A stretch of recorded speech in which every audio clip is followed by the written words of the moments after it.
There has been a balance of power in the Western world between the private bankers who control monetary policy and the people's representatives that control fiscal policy. And there is real effort now on the part of the central bankers to assert control of fiscal policy.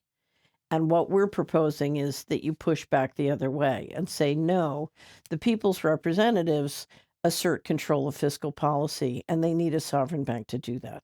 That's right. And in fact, even because you mentioned fiscal policy, even fiscal policy, it's an important point that often is forgotten or ignored.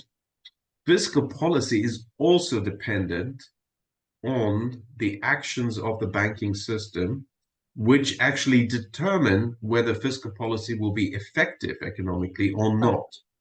And so again, when you think, okay, at least there's fiscal policy, we have budgets, the politicians are in charge for good or bad, but the bankers are not involved. Actually, that's not true either, because even for current spending, even if it's literally out of your tax money, so to speak, um, the bankers' decisions in aggregate, the banking system, will still determine the effectiveness of fiscal policy, the fiscal multipliers. And actually, when you look at the last 30 years, there is an extraordinary phenomenon that's been happening, and that's been ignored by economists because they don't know the answer to the puzzle when it's actually quite easy. What has happened is that the so-called fiscal multipliers have fallen and fallen and fallen. In fundamental economics, which is, usually you do the basic Keynesian economics at university, economics 101.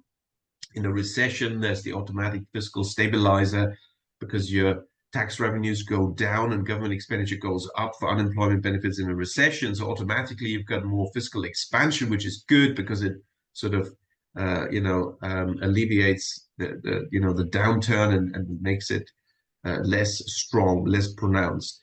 And then the argument is that fiscal expenditure, government spending, has a fiscal multiplier, so that $1 spent will have more than $1 effect on GDP.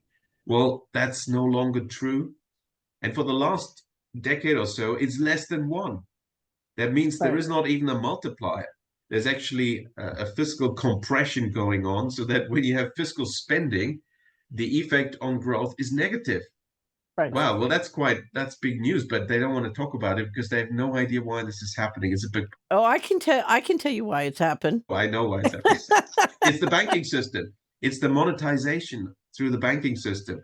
So I'm looking at it from the ground. If you look at the last, literally since World War II, every year the money is spent more and more to produce control and top-down control Yes, as opposed to economic optimization. And so you're throttling, throttling, throttling, and destroying. that is the other thing, that the actual spending pattern has become more wasteful. There's also the military spending is a form of wasteful spending because that's not um, contributing or has positive long-term effects.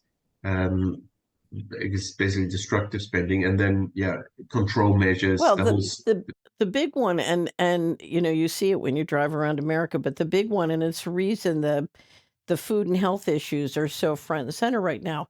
You are spending a fortune to poison your population.